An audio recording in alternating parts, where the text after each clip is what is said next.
சரிம்மா சின்ன பொண்ணு, நான் இந்த கடை வரைக்கும் கொஞ்சம் போயிட்டு வரேன்னா. ஆமா, இப்ப எதுக்கு கடைக்கு போறீங்க? எனக்கு வேலை விஷயமா கொஞ்சம் சாதனம் எல்லாம் வாங்க வேண்டியது இருக்கு. போய் வாங்கிட்டு சீக்கிரம் வரேன்னா. என்னங்க கடைக்கு போறேன்னு சொல்றீங்க, வீட்டுக்கு ஏதாவது வேணுமான்னு கேட்க மாட்டீங்களா?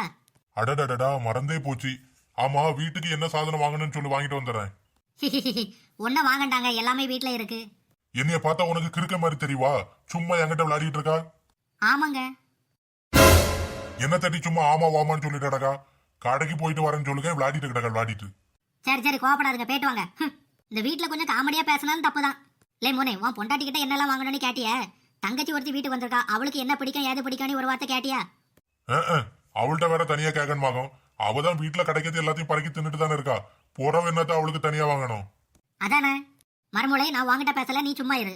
அது இல்ல மக்களே, தங்கச்சி நம்ம வீட்டுக்கு வந்திருக்கா, அவளுக்கு தேவையானதெல்லாம் நம்ம தானே செஞ்சு கொடுக்கணும். சரிம்மா, போட்டு அருன்னு அறுக்காங்க. எனக்கு ஏற்கனவே நேரம் ஆயிட்டு இருக்கு. என்னது வாங்கணும்னு மட்டும் சொல்லுங்க, நான் வாங்கிட்டு வரேன்.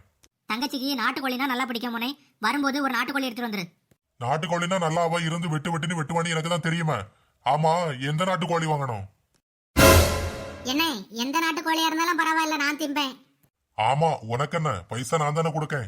அவ்வளவு யானே, நாட்டுக்கோழின்னு ஒரு பேப்பர்ல எழுதி தந்தா கூட நான் தின்றுவேன்னா பாத்துடுங்களேன். அப்படியா, ரொம்ப சந்தோஷமா போச்சு. ஏங்க, அதான் நாத்துவே சொல்லிட்டாளா, நீங்க ஒண்ணு நாட்டுக்கோழி வாங்கண்டா, நீங்க முதல்ல கடைக்கு போயிட்டு வாங்க. நான் ஒரு பேப்பர்ல நாட்டுக்கோழின்னு எழுதி நாத்துக்கிட்ட கொடுக்கேன், நல்லா இருந்து சாப்பிடட்டு.